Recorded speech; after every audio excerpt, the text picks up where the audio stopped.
Sur les sites de téléchargement, au milieu des jeux, films, chansons, etc., la cyberpolice place de faux liens de téléchargement pour traquer ceux qui cherchent l'acquisition illégale de fichiers médiatiques.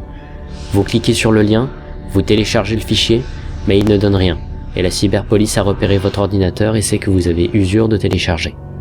Vous pouvez aussi tomber sur Voix maudite, Dane Voice, en cliquant sur un faux fichier.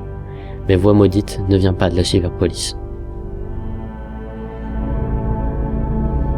Posté sur le forum Web of Fear. L'utilisateur a supprimé son compte. Le post a été sauvegardé, mais pas la signature. Mots-clés, Damned, Voice, téléchargement, hacké. Bonjour, quelqu'un ici connaît Dane Voice ? En français, c'est Voix maudite. J'ai regardé sur un forum anglais qui en parlait, mais je n'ai pas tout compris, on n'en parle pas beaucoup. Moi je connais car j'ai téléchargé Dane Voice sans le savoir. Ça avait pris la forme d'un logiciel gratuit pour regarder les films en HD sur un site de streaming. Quand j'ai cliqué, le téléchargement a commencé aussitôt.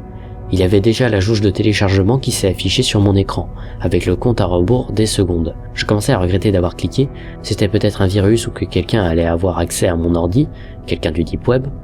Donc je regardais les secondes s'écouler jusqu'à la dernière et arrivé à 0, j'ai eu la peur de ma vie. Il y a eu une voix grave, super forte, qui est sortie des enceintes de l'ordi et qui s'est mise à parler sans s'arrêter. Mais elle était très grave, trop grave, et j'en distinguais pas les mots.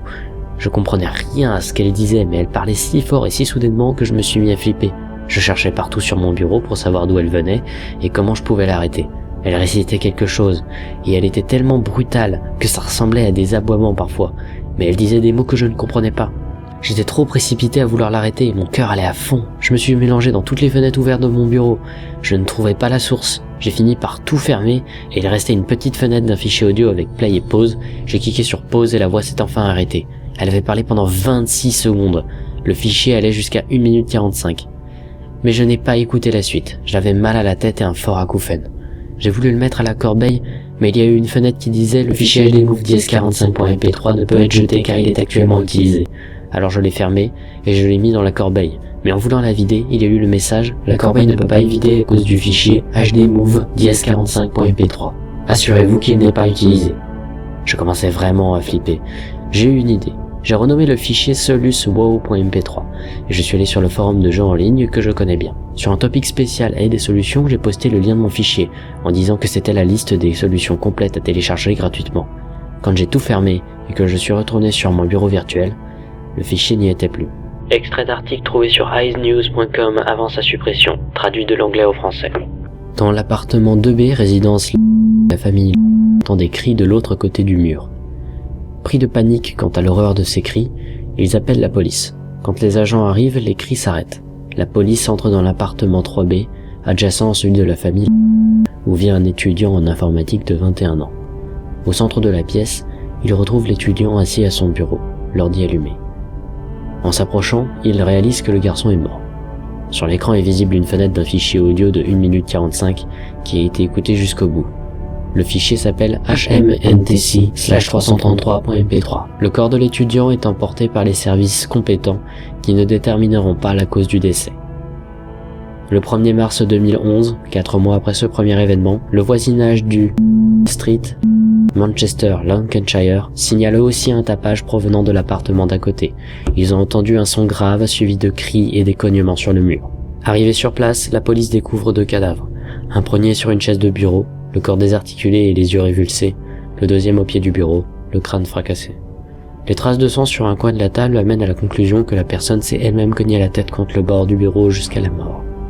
Les agents notent sur l'ordinateur allumé la présence d'un fichier audio de 1 minute 45, nommé G.D American Idol QHLM.mp3. Arrivé au bout de son écoute, et le curseur sur le bouton Replay, comparant les 2 heures de décès qui sont décalées de quelques minutes, les enquêteurs émettent l'hypothèse que le fichier a été écouté 2 fois, une avant chaque mort. Mais la suite quant à l'enquête sur ce fichier n'a pas été communiquée. Hormis l'automutilation du deuxième cadavre, nous n'avons pas décelé la raison de la mort du premier corps. Le 21 mai de la même année, une femme amène son fils de 14 ans aux urgences à l'hôpital de Celui-ci a fait une crise d'épilepsie devant son ordinateur. Elle raconte qu'en arrivant dans la chambre, elle a vu son fils convulser à l'écoute d'un son sur son ordinateur, ressemblant à une voix grave récitant des mots indiscernables. La femme a mis le fichier sur pause alors qu'il en était à 1 minute 10. Elle racontera plus tard au médecin qu'elle fut elle-même prise d'une affreuse migraine, à l'écoute de 15 secondes de l'enregistrement. alors qu'elle tentait de mettre sur pause pour pouvoir calmer son fils.